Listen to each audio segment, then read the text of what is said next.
everybody, my name is Chris West, the inventor and the founder of Solution Finish. Solution Finish restores faded, discolored, oxidized surfaces to a better than new finish without that greasy, wet look. Now I'd like to show you how to easily prep all of your trim and plastic to accept Solution Finish. It's not necessary to use any fancy degreasers or cleaners. You just want to use everyday rubbing alcohol.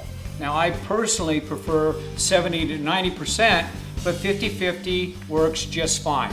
You simply rub down all the trim with a clean towel, giving it a good alcohol bath to flush out the pores and break down any previously applied dressings. And that's the simple way to prep your plastic. Now I'm going to show you how to apply Solution Finish just like the pros in 4 basic steps. 1, you want to wipe the surface to be treated thoroughly with rubbing alcohol. Give it a good alcohol bath.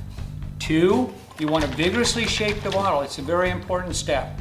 3, apply a small amount of Solution Finish to a microfiber applicator. Thoroughly apply it to your plastic. Solution Finish, when it's being applied, it's like water on a paper towel. It does its job instantly. It absorbs into deep into the pores of the plastic.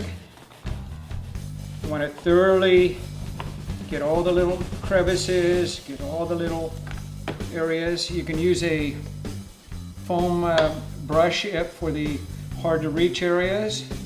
And when you're agitating it, it's actually taking off the oxidation. So that's why I say use a microfiber applicator. And then 4, you want to take a microfiber towel and buff off all of the excess surface oils. Do those 4 steps and you'll be doing it just like the pros. I recommend waiting at least 4 hours before you get it wet. It won't wash off, but what it does is it keeps you from getting water spots. Okay, and now for best practice and some pro tips. You really want to wear rubber gloves when you're applying Solution Finish. When you apply Solution Finish, spread in a thin coat over the area in an even motion, covering it completely. There's no masking required for Solution Finish, but be sure to remove any solution from the painted surfaces. If you'd like more information, check out our website at solutionfinish.com. Thank you.